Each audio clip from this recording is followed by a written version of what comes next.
Hi everybody, welcome to my video. My name is Sheena C. Howard and I'm doing a brief video to talk about how to create a professional looking copyright page. So there are 10 things that you need on a copyright page. The first is a copyright notice and year.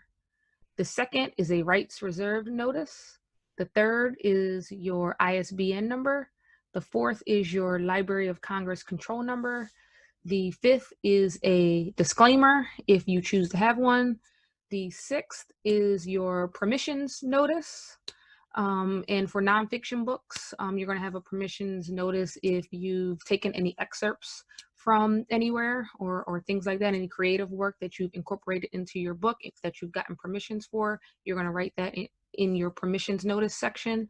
The seventh item is your credits. So if you want to give any credit to editors, photographers, illustrators, this part is optional. Personally, I like to give credit to the people that have helped me with different aspects of my book. The eighth is the country of the printing of your book. The ninth is the publisher's information. So if that's you, it would just be your name or your publishing company's name.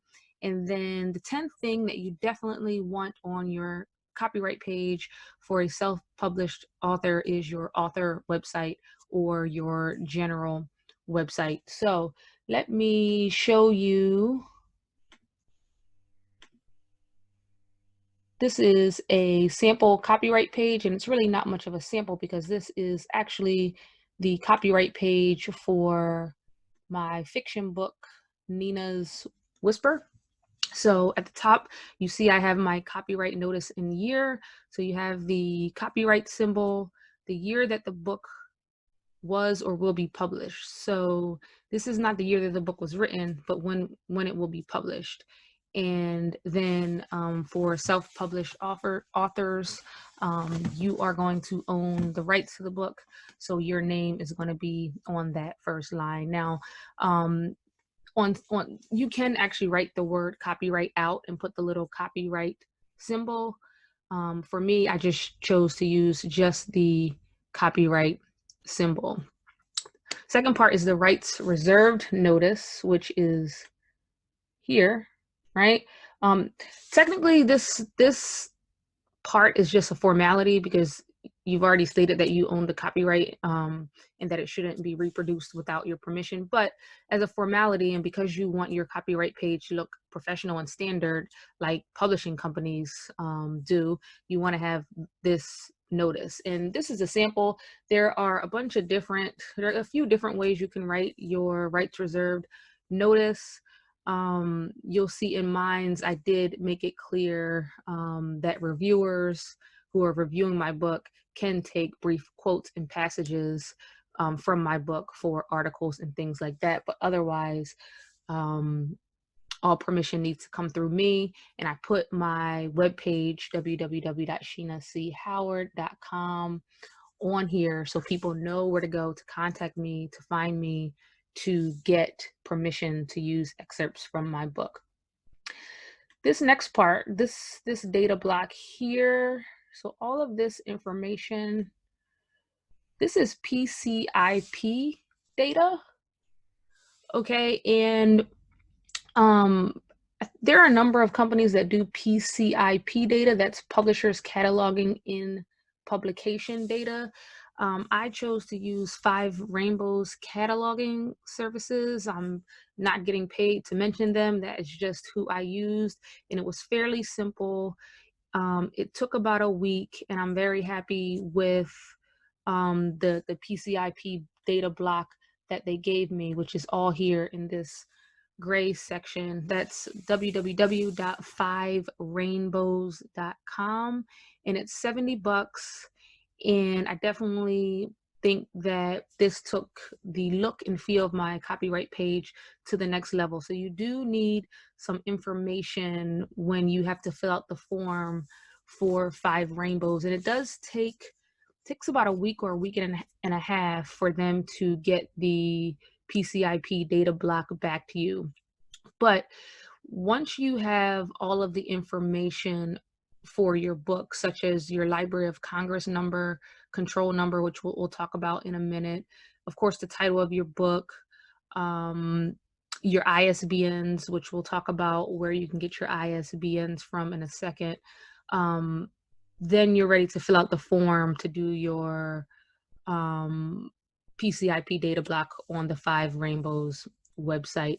And again, try not, you generally do this towards like the end of your book, when when you have all your ISBN numbers, the cover is done.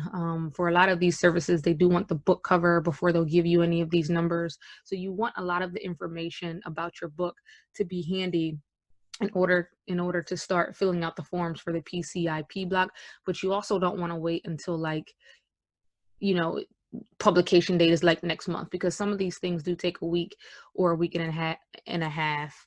So the Five Rainbows will give you all of your cataloging information.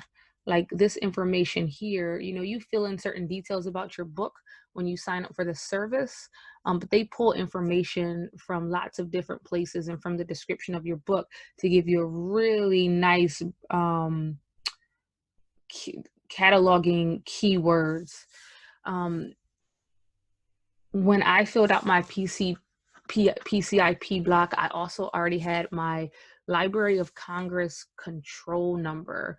So that is going to be here. Okay, so you will need to get your Library of Congress control number first, and they have a specific section on the Library of Congress webpage for self-published authors, and it's at www.loc.gov/publish/PCN, and I'll put all of these websites down below so that you can see them and know exactly where to go. But when you go to the Library of Congress website, you're looking for the pre-assigned control number. Pre-pub book link is what it's called on their website, and you can click request Library of Congress control number. Once you request it, they'll ask you a lot of information, sort of the same sort of information that Five Rainbows asks. So you want to have a lot of the data for your book already. You definitely want to have your ISBN numbers. For me, I'm doing, for this particular book, Nina's Whisper, I'm doing an ebook, an audio book, and a paperback book. So I had my ISBNs for all three editions. So remember, when you're doing different editions of a book or different versions of a book, you need a separate ISBN number for each one of those. So before you take these steps with getting your PCIP block and your Library of Congress control number, you want to already have your ISBN numbers. So the thing with the Library of Congress control number is once you request a control number, it goes through the system. Give it a week or two. What they will then ask you, they'll give you a Library of Congress number, and then they'll ask you to send a copy of the book to them once the book is published. So once this book, Nina's Whisper, is published, I'll mail them out a paperback copy of the book. And these things are really important because it's the best chance that you have of getting your book in the Library of Congress, getting your book in libraries. So libraries need your PCIP data block in order to know how to catalog your book. If that information is not on your copyright page, you're not going to be able to get into libraries. Lots of retailers require that you have all of this information. So if you want to have a good shot at getting your book into bookstores across the country, you want to take these steps. So for the ISBN number, I used Bowker, Bowker, and I needed 3 different ISBN numbers, and I suggest getting more than one because you can, if you plan on publishing more books in the future, then you'll be able to log back into the site and easily get a new ISBN number. It takes a couple of seconds. Once you do it the first time, it takes a couple of seconds to get additional ISBN numbers. So you can get 10 ISBN numbers for $295. So that's what I did. one ISBN number costs $125. So it's smart to get the 10 for $295 because it ends up being cheaper, especially if you're going to know you're going to be publishing more books, even if it's a couple of years into the future. Now, your ISBN number is essential because that gives retailers, libraries, essential information about your book. It's essentially an identifier that gives people an easy way to know what they need to know about your book so that they can get it into their store. When you apply for your ISBN number, you want to have a lot of information about your book. So you want to already have the book cover, the front and back of the book. You want to know how the keywords for the book. You want to have a description for the book, all of that information, and they'll generate your ISBN numbers. And then from there, it's pretty simple. It's pretty simple from there. Okay. At the bottom here, I have my credits. So I give a shout out to the person that did my book cover, and I give a shout out to my editor. I think this is really important because I like to credit people that have helped me along my journey. This is absolutely optional. Things that you can add to these credits are a photographer. So if you have a headshot in your book, you want to give the photographer credit. If somebody did illustrations in your book, you want to put the illustrator's name in there. This is a good place to put it.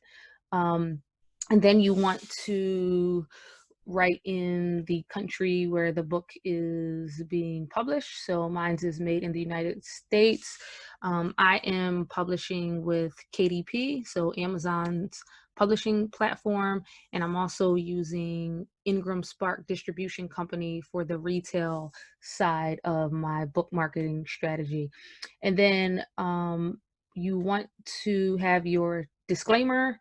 And, for fiction books, what I have here is a pretty general fiction book disclaimer. If you have a nonfiction book, you want to have a disclaimer too. If you feel like you need to protect yourself from lawsuits and things like that, you want to have that disclaimer in there. And that's about it. Okay, so I hope you found this video helpful. If you have any questions, if you want to add anything to the conversation, if there are some cool services that you've used or checked out, please comment down at the bottom. And I look forward to making another video about self-publishing a fiction book. Ciao.